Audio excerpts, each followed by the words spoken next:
kind of, so to speak, the day. Good evening, ladies and gentlemen. IDAGIO Live, where classical music happens. This is a slightly different atmosphere tonight, and you can see who my guest is. So, you know, we try to get out the word as quickly as possible. It's a very exciting and fun evening. Of course, it's the one and the only Daniel Hope.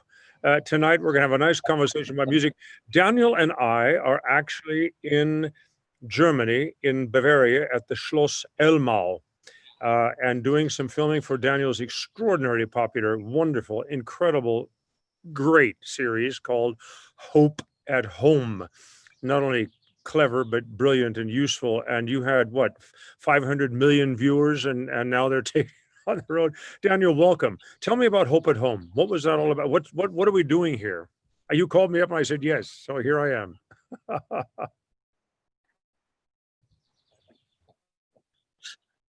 Well, thank you very much, Tom. Good evening, everybody. It's lovely to be here on your show and to be reaching out around the world, and particularly wonderful that you've accepted to come and be on this TV show.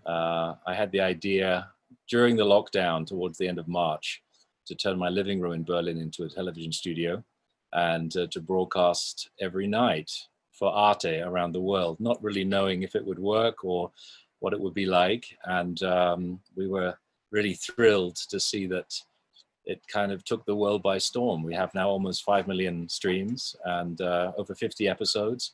After the first 34 episodes, we decided to leave the living room and to go out, firstly into Berlin, and to go into buildings that were still closed or just beginning to open and make music in them. And after that, to leave Berlin and travel around the country. And we're now here together in Schloss Elmau and going to be preparing some episodes. We'll film here on a mountain. We're going to film at Richard Strauss's former home. And it's a thrill to have you on board, of course, for 2 of those episodes. I love the invitation.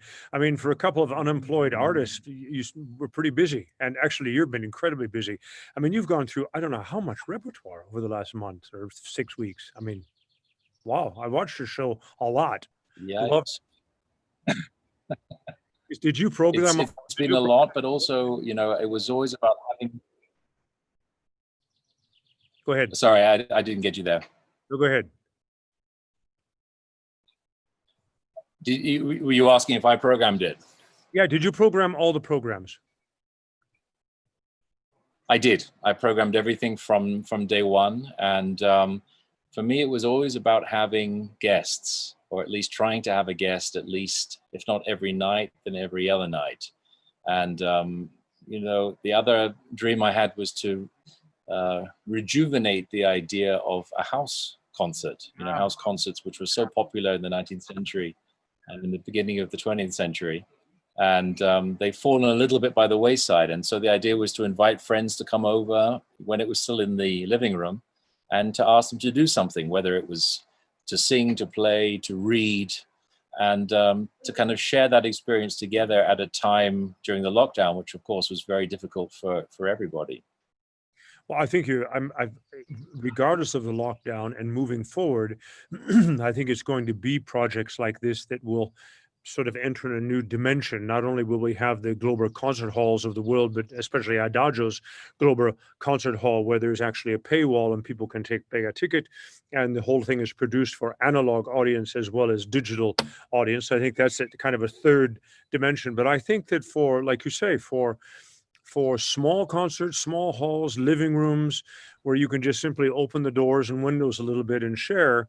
You know, I've been doing this a lot, and I'm sure you have too, in the educational world. But in this ramification, of course, you have a very beautiful living room. It was just incredibly romantic, all the microphones and the soft lights, and your guests were wonderful. So congratulations, it was enormously successful. So this tour, you were in Potsdam and now you're here and you're probably going somewhere else. What is the idea about that? Just having more concerts, but in different places? Yeah, basically I put out a challenge to the viewers to send us ideas of where we might go. And of course we were had floods of suggestions, and I wanted very much to go to Bonn. That was a place that was very close to my heart, because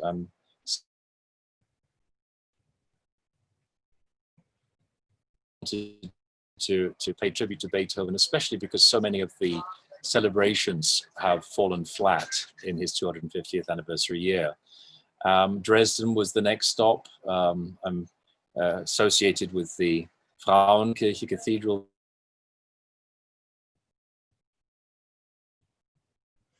You're just a little bit unstable, and there's a cutting out of your speaking.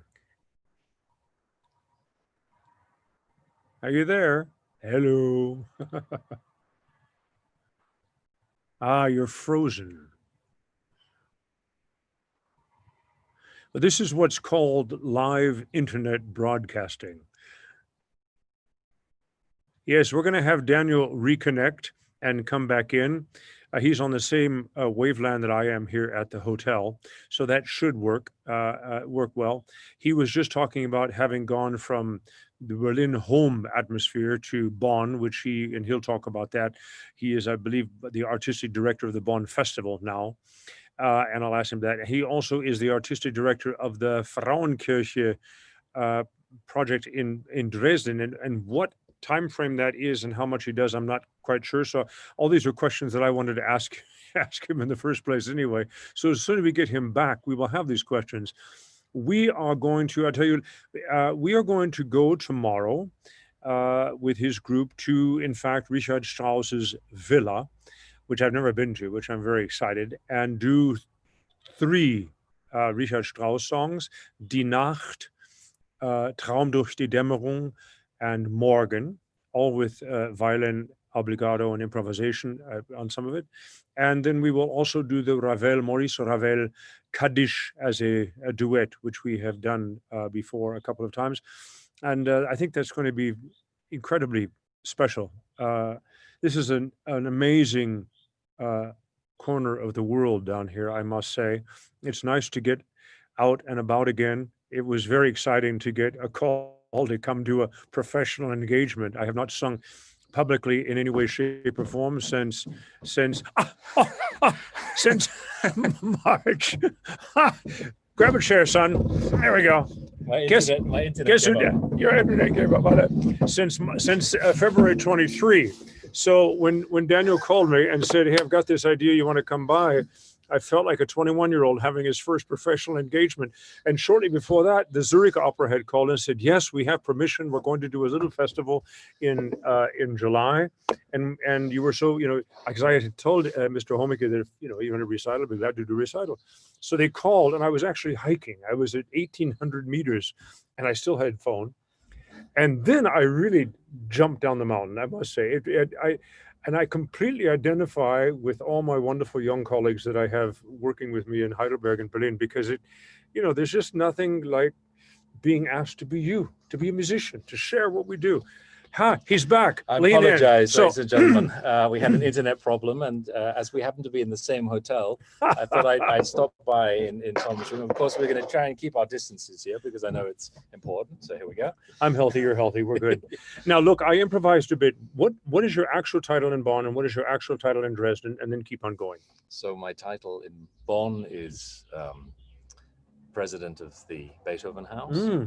Which is more than artistic director. It's an honorary title, which for me particularly is exciting as it goes back to Joseph Joachim, who was the very first president and somebody I admire enormously. I can imagine. One of the greatest violinists, but also presenter, teacher, creator of musical ideas, and so it's a huge challenge, but also a huge honor to be part of that. As president, will you also be doing a lot of programming and inviting? Yes, not exclusively. Is there an artistic director as well? There's not. There's not. So I'm there in order to create programs, to create the series, and then together with Malte Bürker, who's the managing director of the Beethoven Society, to come up with ideas and invite artists. And we have a great concert hall, which I know you know. Are they you? No, I don't know. Oh, you don't? Oh, okay, so is that the Bonner Konzertsaal? No, this is actually in the Beethoven House. It has its own concert hall, a beautiful hall. I think I've seen pictures, but I've not been there. Is it all year long? It is, yes. Different events. Yes. How many events a year? Well, I mean, before this No, pretend there's no COVID-19. it was at least 150 Oh events my a year, goodness. so it's substantial. And then the Frauenkirche is artistic director, so for there I do program the classical concerts there. Wonderful. So it's about 35 to 40 concerts a year in the crypt, the Unterkirche, and in the main Fantastic. church. And then you're in Dresden, you do the Frauenkirche as well. Yes. Now, I know the Frauenkirche series, but only because of Advent. I've done that a couple of times. Is that what you do? Or is it all year long as well? It's all year long, and we split between the main church, the Frauenkirche, and the Unterkirche, the crypt. Right. And together it's around 40 concerts. We have a young artist series in the Unterkirche. That is really beautiful, the Unterkirche. It's amazing. That's where we hang out when we're doing the concerts. I say that's a probably vulgar thing to say when you're doing a church concert, but sorry, singer vernacular. But it is unbelievably beautiful downstairs. You know, all the gewölbe and brick ceiling. Oh my goodness me! And it's also the first part of the church that was rebuilt after it had been destroyed, and it lay in ruins for decades. And the whole resurrection of the church started in the crypt, in the Unterkirche. Yeah. So that's from there everything then was launched. There was very little of the church left, wasn't there? It was just rubble, basically, and the foundations. Yes. And now it is a magnificent church, almost cathedral-like. And Johann Sebastian Bach was one of the organists there. Can you imagine? Still a secret staircase that he used to go up and practice the organ. It's filled with ghosts and memories. Phantom of the Opera. Fantastic. So, but now tell me, because I want to get all you're in Zurich with the Zurich Kammerorchester. Zurich Chamber Orchestra, yeah. Zurich Kammerorchester, and also in California. Correct. The New Century Chamber Orchestra in San Francisco. So I'm music director of two chamber orchestras, and two festivals. Well, not festivals, but one concert series as a building, and one as a. And you're here with your small children. Do they actually recognize you? Yes, they do. That's good. They do. And the nice thing was we spent the last 3 months at home together. Of course, it was with all of the terrifying news and all of the sadness around the world. The one good thing of it was to spend time with one's family and to be connected to them for 3 months, in one place, which was for me. I've heard that story over and over again, both from people I know and just generally. And in fact, maybe I'm wrong, but there seems to be a feeling, well, without question, we're in a new now. And we're not even done with the old now yet in terms of the virus. And in America, we've just had 21 states show up with new flares and awful stuff. Yeah. And Germany is still, I notice here in Bayern, they're very strict still with the masks and the distancing, of which we are infamously probably betraying, but we're alone on an airy balcony. So we're going to pretend that that's okay. We're not taking it lightly, and I don't mean to be making fun of it. It's an extraordinary, serious situation. But what I'm going to say is that there's a feeling of reset going on. And I think almost everyone is having kind of okay, I'm not allowed, so I guess I should focus on my life. Mm-hmm. and of course, music to the rescue as well. And that's why your brainchild was so unbelievably timely. Of course, it didn't hurt to have a nice play on your name and the whole thing. It was wonderful. But even if it hadn't, it's really been, it's wonderful, and wonderful concerts as well. I mean, a lot of challenge. It overwhelmed me. I said to Andrea, if I had to do that much programming, I'd shoot myself. I doubt that. It's unbelievable amount of music. It's when you're in a sense forced into it. It's not something I necessarily would have planned, but because we had this opportunity and we just jumped in, nobody knew we were going to get it going in 24 hours. Right. I mean, that literally you started. Literally was in 24 hours. And did you think it was just going to be a couple? Yeah, we thought, let's do a couple and see what happens. And for me, what was really important was I've been seeing for 2 weeks when the shutdown started, people were streaming, every conceivable form, which was great. It was wonderful to see that. And it was an amazing moment, I think, for communication, especially for musicians going on their balconies and playing and streaming anything. And I think it's a very important sign But after a couple of weeks, I started to wonder about the sound quality. Bravo. And that was what I said, of course I understand people want to do this and they have a right to do it. But a cell phone is a cell phone. And, classical music is about listening. And so my question was, can one try and do a stream from one's home that sounds like it's in a concert hall? How many people did you have there? We had one sound guy, but Oh. the best sound guy I know, Clearly. Tobias Lehmann from Teldex, who, Oh, yeah. who came over, and I said, look, can we make this happen? Because if we can't make it happen, I'm not going to do it. And he said, yeah, I think we can make it happen. And then we had great luck in having Cobalt, which is a production company that artists sent to me, Right. who took a look at it and said, we're going to do it here, and this is how we're going to do it. And then artists said, okay, then we start tomorrow night. Fantastic. And so we were really thrown in at the deep end. No, but I think you had a very defining moment for a lot of us, obviously participating in the digital world, because you exactly along the quality, not to by any means criticize the magnificent and wonderful outpouring of music and humanity absolutely. across the net, but in fact these kinds of programs, there should be a place where the standard and the bar is just a little more professional, a little higher, and you did that. When Idagio Live launched, it was really about simply creating as quickly as possible human contact.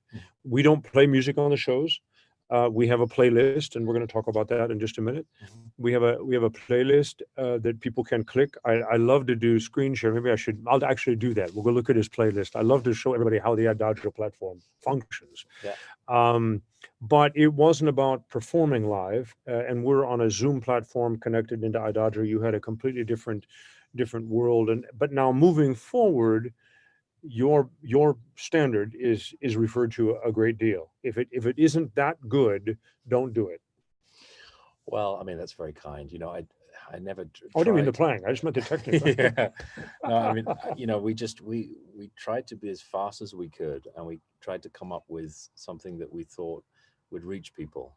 And the amazing thing about that time was that people were free. Yeah. I mean, I could reach people on the phone. That never happens, everybody. I mean, that just never happens. Whether it was a Simon Rattle or a Christian Thielemann, they picked up the phone. I mean, that alone is worth a prize. But they had to be in Berlin for the first bit. They did at the beginning, because that was just, otherwise it would have been impossible. But there are many people in Berlin and many great artists. So, many things came together to make that happen.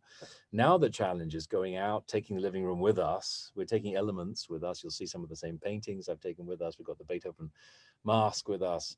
But it's different because we have an audience sometimes in the concerts, but we have TV audience. So I'm addressing two audiences. So it's a very different dynamic now. Exactly. And that is one of the things I think that is going to stay in this new now. I think we're going to be producing, as we say, analog living people as well as digital at the same time, because so much of digital has been essentially a digital picture of what's going on someplace else, and that's wonderful, and you open the doors and the windows, but I think that the production values are going to be far more focused on digital analog simultaneously, and I think that has some, I'm looking forward to some younger creative minds saying, well, why don't we show this, or why don't we do this with a camera, or why don't we have some pictures, and why don't we, make it not interactive, but something that's moving and focusing on to augment what you're listening to.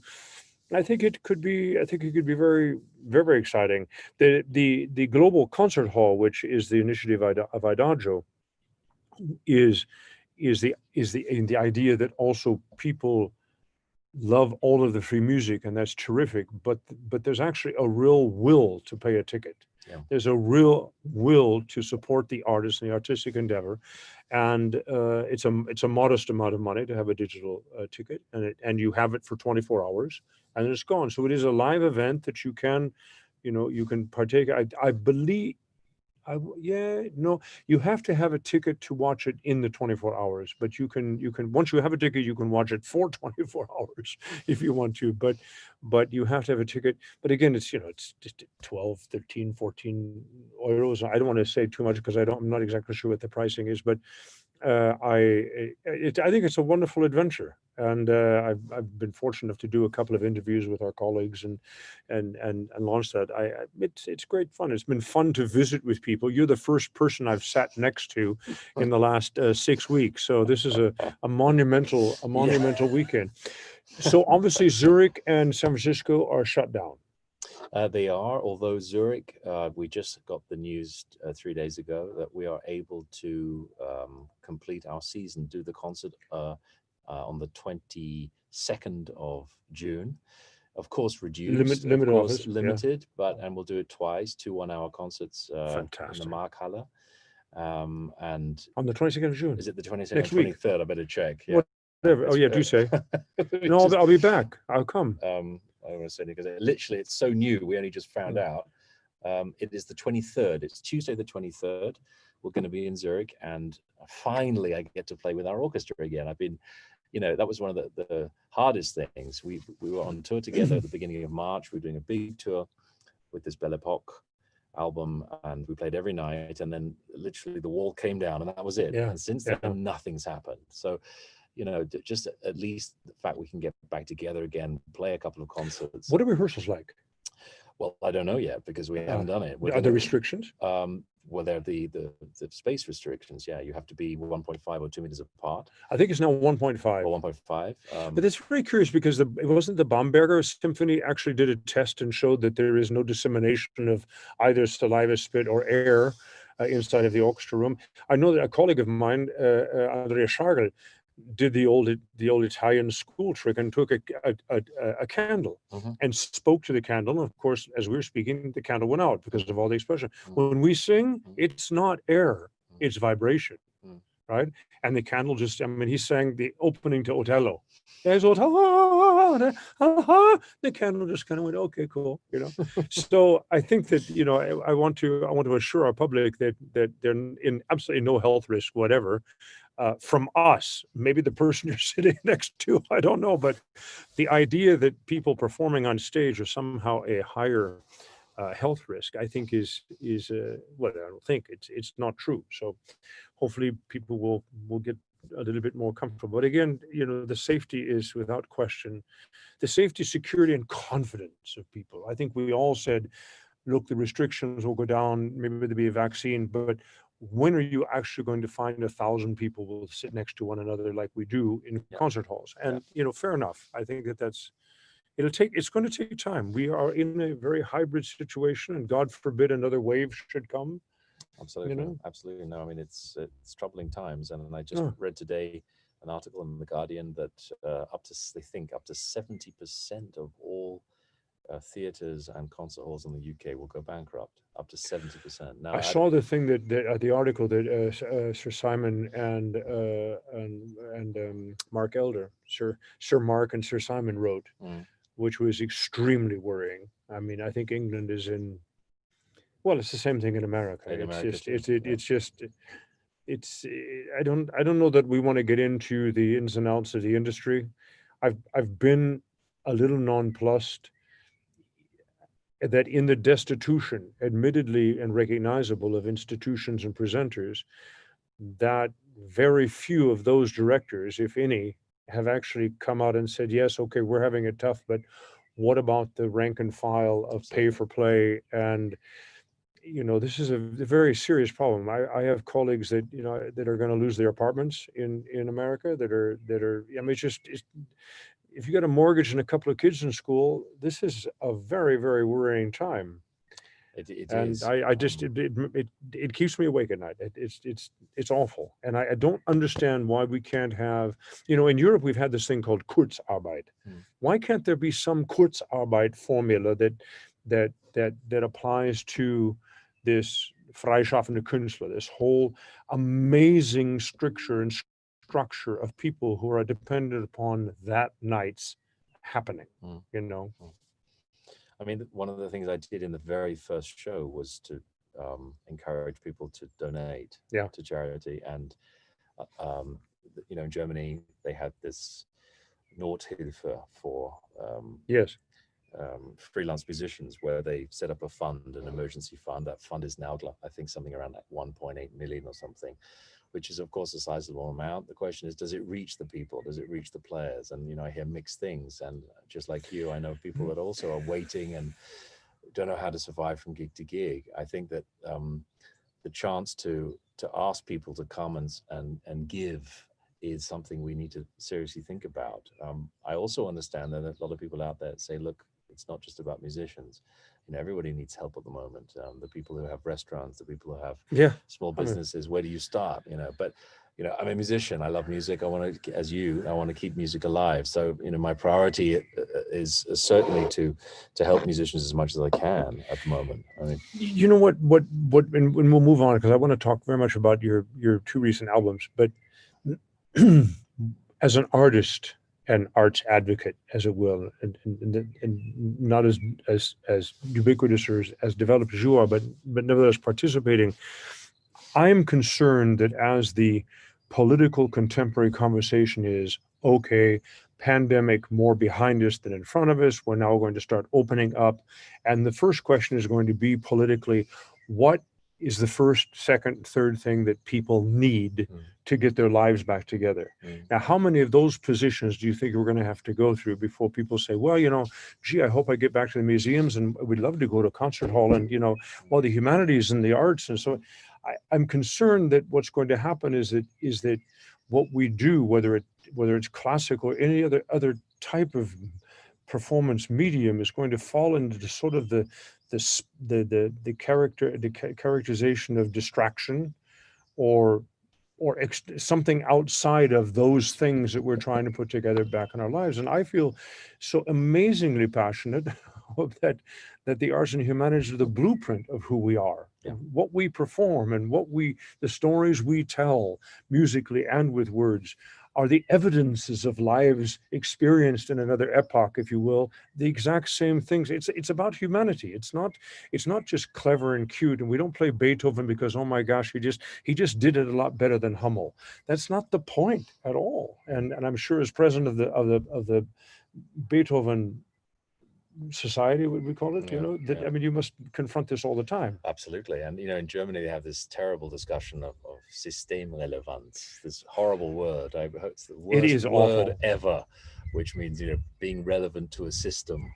And, you know, people debate this from morning until night. Are we relevant to the system or not? I mean, we are the system. Well, the whole idea of having to defend oneself to be relevant, I think is, you know, I mean, everyone's relevant. Everyone has a relevance. Everyone has a voice or should have a voice or, you know, in a democracy, that's what we're about. And so, yes, we are relevant and we have to fight for it. And, you know, that's what I believe in passionately, is fighting for music, fighting for music education. And making sure that kids are not cut off from music, because we're cutting off their souls if we do that. And so, of course, it's relevant. It's relevant to our children. It's relevant to the next generation, and it's relevant to our world. So, you know, can we please put that discussion to one side straight away? Although, you know, I do have apropos system relevance. I forgot my golf clubs in Austria. And as the weather was so spectacular, and they finally opened up the golf courses in Switzerland, where I have my wife as an apartment, I tried to get my golf club sent from Austria, and the Swiss wouldn't allow it because it's not systemrelevant. Oh, right. So golf is also not. Die Güte war nicht systemrelevant. So much for golf. Anyway, tell us please about your wonderful Belle Époque. Belloc. Yeah, did you know Belloc? Did you know the the violinist Belloc in Los Angeles? Of course. Amazing. Yeah. His grandson I knew when I was a student. Really? Yeah. Amazing. Yes, yeah, amazing. No, well, Belle Époque is it's. By the way, ladies and gentlemen, that's on. I was going to show you that. Keep talking. I will do a little screen sharing very quickly. You're so good at this. And see if we can. No, I did that wrong. I beg your pardon. I did it completely wrong. I have to. Okay, tell us about Belle Époque, and I'll find. So this is an album which I released at the beginning of this year, called Belle Époque, about an era of time from 1873 until about 1913, which is a period of time that's always fascinated me. And for many, many, many years, I thought about making an album which tells the story of Belle Époque and all of the music and the turmoil that happened at that time. Right. After the Franco-Prussian War until the outbreak of World War I. And so this double album, which I put together for Deutsche Grammophon, was it was a long time in the pipeline. It had a lot of planning, a lot of thinking, and some extraordinary musicians. Zurich Chamber Orchestra is the orchestra, but also Simon Crawford Phillips, the pianist, Lise de la Salle. And it's a mixture between chamber music and orchestral music, and really takes you on a journey year for year, literally from 1870 until 1913. I am listening to you, and I know everybody else is too. I have a feeling that just watching me look at the screen, because I Yes. didn't set this up previously, and I found myself completely in another universe. I apologize. I did not prepare. This is what's called improvising on the road. Ladies and gentlemen, please do go to idagio.com. And if you look at this particular conversation between Mr. Hopp and myself, you will see a playlist, and you will see his Sounds of Hollywood, I think it's called, which, by the way, your book, I love your book. We're going to talk about that. And his new record that he was just describing, the Belle Époque. Now, did you write the notes? Did you For tell Belle the story? Époque, Yeah. I was interviewed by James Jolly. We Oh, had good. a conversation, which basically became the liner notes. And for the rest, you know, as you have done with all of your incredible song projects and your foundations and stuff, you know, I spent a lot of time really researching Right, and right. finding these pieces and finding connections between them and discovering new composers. Isn't it and- fun how one piece just sort of go, and it's just all these concentric circles. He knew her and she knew him, and they did it there and they met there, and then this other piece was, you know, it's like one of my favorite, completely non-sequitur. You wouldn't believe it, but in fact, the premiere of the Copeland folk songs was at the Audubon Festival with I Britton know, and Pierce. it's And amazing. Britton and Yeah. Pierce were the ones that actually got Aaron to pay attention to the folk It's songs, amazing. because they had been in America and had done Britton's folk. You know, It is amazing. But also, but what I mean, and you are a huge role model for that, because what you've been doing for decades is taking these ideas and examining. I started when I was 5. Go ahead. I just want to clarify that word decades. No, you go deep into the source. You go right beneath the surface, and you look at connections, and you tell a story. And musical storytelling, I think you'll agree, is really what it's about. It is, and we want an informed performance, and that sounds like our work. And yes, perhaps it is first, but I also want a public to be informed. I want them to have every vehicle possible to take the journey with me, because what we make audible is not about us. I mean, it's such a privilege. I mean, we're going to do some folk songs of Beethoven, and I've known about them forever, and I've heard of this, and I've never actually looked at them, and I just dropped the needle, and how many are there? Well, like at least 300. I mean, exactly. Welsh and Scottish and Irish, and you know, it's fantastic. And you just listen to this, and all of them have a little different character themselves, wonderful text settings, you know, and it's just. But that's the genius, getting our heads around it, getting my mouth around the text and so on. I'm just making genius audible. That's how I see my life. Yeah. And communicating. Here we go. Well, here we are, sharing, you know, participating. Isn't that a wonderful background? It's not bad, and we are very, very privileged. I think sitting here. think the place is missing a golf course, though. I gather there's one not so far from here, but people come here to unwind. It's a cultural hideaway, Schloss Elmau. And many musicians. It started, you know, already in the 50s. The Amadeus Quartet, Yehudi Menuhin, Benjamin Britten. They all came here. Now, have you been here often? I've been here dozens of times. Oh, really? And back 20 years ago, it was very different. It was not luxurious like it is now.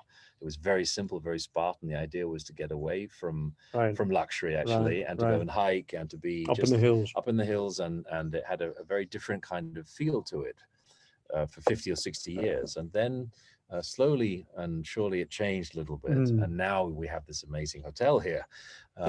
It was actually built in the turn of the century, 1907, 1908, something like that. I think something. Yeah, turn it was basically just the turn of the 19th to 20th century. That's right, and the idea there was to provide a cultural space to get away from the world and to play music and to be together, and a kind of, you know, communal kind of idea. Well, it feels like that. It's just a wonderful atmosphere, even with the luxury resort or retreat house that we're in. And there's a lot of people here now. You know? There are, yeah. I mean, but it's quiet.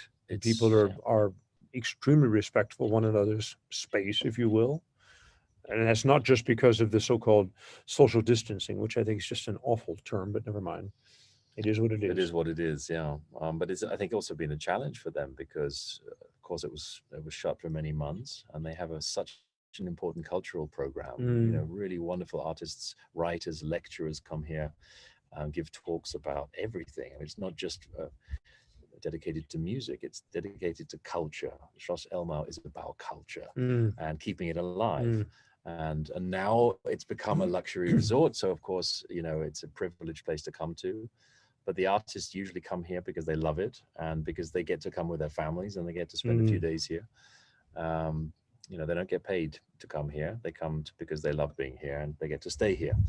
So it's a very unusual idea, I think. And now Dietmar Müller-Elmau has really turned it into something spectacular. It's really spectacular. Quite. And still retained its specialness. Totally. And you can see this beautiful view behind us here. It changes every second, every minute. It changes. Yeah, but that's the mountains, isn't it? It is. Yeah. We do an awful lot of hiking now, and I mean, if you're going to be quarantined, you can be thankful that you're in Switzerland. We actually could get around quite a bit. You've lived there for a while. We've had an apartment there for some time, and we have an apartment in New York as well. But it sounds so luxurious. We have a couple of pendants, where we change clothes and baggage. But this was one we stayed in, so it was quite special. We did an awful lot of hiking. We're up at 1,000 meters here, aren't we? Yeah. It's fantastic. It's a fantastic non-allergic hike. Back to the Belle Époque. You were going to do a tour, or you started the tour? We did. In fact, we completed half of the tour. We did all of the shows that we were supposed to do in beginning of March. Okay. And we were going to have a second tour in May. That was, of course, all cancelled. Right. But we did the first 10 or 12 shows. And every night, we had 1,000 to 2,000 people. And it was just when this pandemic was starting to filter through. So people were still coming back to meet you afterwards, but there were signs up saying, please keep your distance. But nobody really knew what was going on. Nobody really took it that seriously because it was still so fresh. And then suddenly, whack, it just happened. Just boom. Literally one day to the next. We played in the Beethoven House. Those were my first concerts there as president. And then went home to Berlin. And we were going to just, like you say, change clothes and get in the car and drive to Rügen, to the island of Rügen, where I was doing a festival, which I programmed for like 20 concerts in the next couple of weeks. And my manager phoned, said, you can unpack now. You're not going anywhere. It's all cancelled. And we had, something like 60, 70 artists flying in from around the world. Some of them were at the airports in New York, were stopped, weren't able to fly. And from that second on, everything just went totally unraveled. And at a pace. I mean, the fact that your cancellations were coming in like this.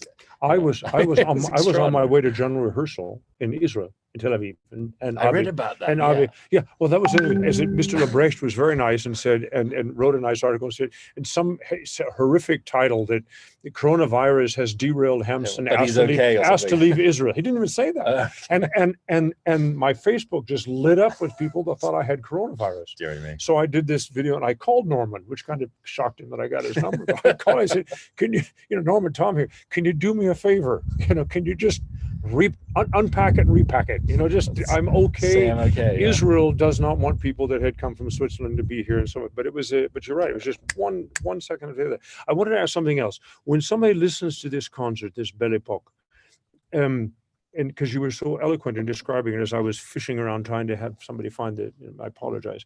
But does one have the feeling of submersion into a period? Do you feel like there's stories going on? Do you want people reading the program notes necessarily? But is it a collection of beautiful songs, or is it apparent what kind of connectivity of the pieces is going on? Well, I tried to show really what was going on from year to year. Do you talk? In the concerts, always, yeah. Ah, bravo. Yeah, I always do. I always try and illuminate a little bit as to what's going on. And you're incredibly good at it. Wow. No, seriously, wonderful. I think it's important, and I think it's it's interesting. It's interesting for me to learn more about what I'm playing, and then people go away and discover composers they wouldn't know or connections they wouldn't know about. Exactly. And there are so many connections in music, as you know, and especially the Belle Époque time, where you had this extraordinary launching forward from some composers, from Ravel, from Debussy, from Stravinsky, of course, and others who said, "I'm not going anywhere." Yeah. The Elgars and the the Rimsky-Korsakovs and the Rachmaninoffs to a certain extent. And so you have these currents that are moving, and It's interesting to fast forward into the middle of the 20th century, and and especially in America anyway, you have composers doing the same thing, saying, "No, I'm not getting on the Schoenberg nor Stravinsky bandwagon. You know, there is, yes, we can bend tonality, we can turn it upside down, we can do, but you know, it is still a structure and so forth." And then the others who just completely baby in bathwater, you know, flying out the window. Amazing. And so forth. But it's just Amazing. how you described that, where some composer, no, I'm not going there, and that seems to be maybe less than the last 20 years, but certainly through the 70s, we still had a significant collegium that said, I'm not going to do that. It has to have structure. It has to have a tonality, you know. Well, especially American music. I mean, if you look at the sort of divergence between, let's say, the minimalist music, with Steve Reich and Glass and everything, and you look at Brian Ferneyhough and Morton Feldman, and you know, and then you got someone like Copeland, who's kind of totally his own guy, somewhere right in the middle of that. It's amazing how Have you ever come across Charles Ruggles? No, I've not. Oh my goodness. Yes. I'll send you something. Okay. Yeah. Michael Tilson Thomas did a wonderful project several years ago called Mavericks.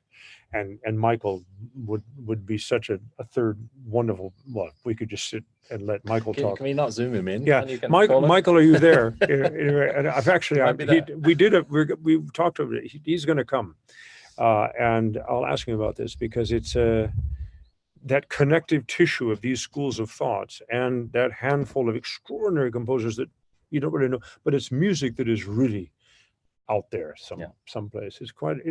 That's all very exciting. I hope that, you know, by talking about it and you know, we want to have our audiences get bigger ears and not be afraid of, you know, losing 7 minutes of their life to a piece that maybe they don't want to hear again. It's okay, but it's good to have heard it also in the 7 minutes. So were you as invested in the Sounds of Hollywood project for performances and tours? Is that kind of what you do? Have a, I mean, that sounds like a mechanism. I don't mean it that way, but because you wrote the book and you did a lot of concerts, was it the same kind of, you know, investiture in the Sounds of Hollywood, and now Absolutely, this is something else, because you're not doing Sounds of Hollywood anymore, right? I mean, you don't mix that up. I go through sort of phases, and that's why it was great when we got to work together in Verbier, and we did that Berlin 1938 project, which combined elements of many of the projects I've done. So I don't kind of say, now I'm doing this project, I'm only going to do this, and then in 3 years I'll do another. But you know, there is cross-pollination between the ideas, and really, you know, for 20 years now, I've been researching the music from Theresienstadt and the music of either survivors or those who were killed in the Holocaust, who were murdered, and whose music survived. And I devoted so much time to that. I made albums, I interviewed survivors, I made a film about Theresienstadt. And all the time over the years of doing that, I was asking myself, you know, these people who didn't survive, you know, who were murdered, what about the flip side of the coin? What about those who did somehow manage to survive through whatever circumstances? Sometimes it was the strangest coincidence that they weren't in Theresienstadt, but they ended up in Hollywood, for example. And that's when I started to open the other side of the equation. That got me onto the Hollywood Sound and the Hollywood Exiles. And first came the album, and after the album came the book. Because I'd done so much research for the album, I thought, wow. The book reads like, the book is that you really should have this book in German and English, but whatever you want to read, it's like a diary of his travels and putting this project together. The headings of the chapters are wonderful, and it's like a travelogue. It's a wonderful experience, and I, you know, underlining names and highlighting and going after the repertoire. Wonderful music, wonderful sounds. The music is amazing. Dismal stories of these abused people in this horrible machinery called Hollywood, and yet some amazing things came out of it. Amazing. I'm very you and I are both friends with Michael Haas, who has written a wonderful book for Forbidden Music, but he's also a co-director of the Exilarte program at the Musikuniversität in Wien. Vienna, and there's projects, a couple of layers of that, because believe it or not, there's one man who's just turned 100, who literally remembers his leaving. Is that Arlen. Walter Arlen? Walter yeah, Arlen. Yeah, When I was a kid in Los Angeles starting out, he was a critic. He was the critic for Los Angeles Times. And he wrote a criticism, fortunately mildly pleasant, for a Deutsche Grammophon, a Deutsches Requiem, one of the first ones I ever did. And he was, at least he wasn't, but we had no idea. I knew these people's name. I had no idea. And Michael sent me these songs. I mean, this is Hugo Wolf time, just moving forward. It's amazing. It's unbelievable. And there's in Fürstenfeld or something like that. Robert, no, that's not quite right, but I'll find it out. So we have a lot of work to do. We do. We certainly do. And not the least of which is very early tomorrow morning. How dare you? I'm probably the one person in the world that manages to get Thomas Hampson to sing at 10 o'clock in the morning in Richard Strauss. That's how desperate I am to work. That's I'll do anything. I'll go anywhere. 4 o'clock in the morning. But we are going into the villa in which Richard Strauss composed I'm terrified. everything after Electra. From Electra onwards, that was where he sat. Very It's good, his yeah. piano we're playing tomorrow, or we'll accompany you. But We're really on his piano. we're on his piano. Oh my We're on gosh. his piano. We're in his living room. We're surrounded by his soul, his spirit, and you'll be singing. Let me guess, Strauss. There we go. Yeah. So no pressure, ladies and gentlemen. Oh, it's going to be a sleepless night. Okay, on that cheery note, we're going to sign off here from Schloss Elmau in Bavaria. Thank you for putting up with the technical glitches. Yes, apologies. And dear friend, thank you so much for joining. It's wonderful. Yes, exactly. Here we are. We have to go back to work. Ladies and gentlemen, thank you very much. IDAGIO Live, where classical music happens.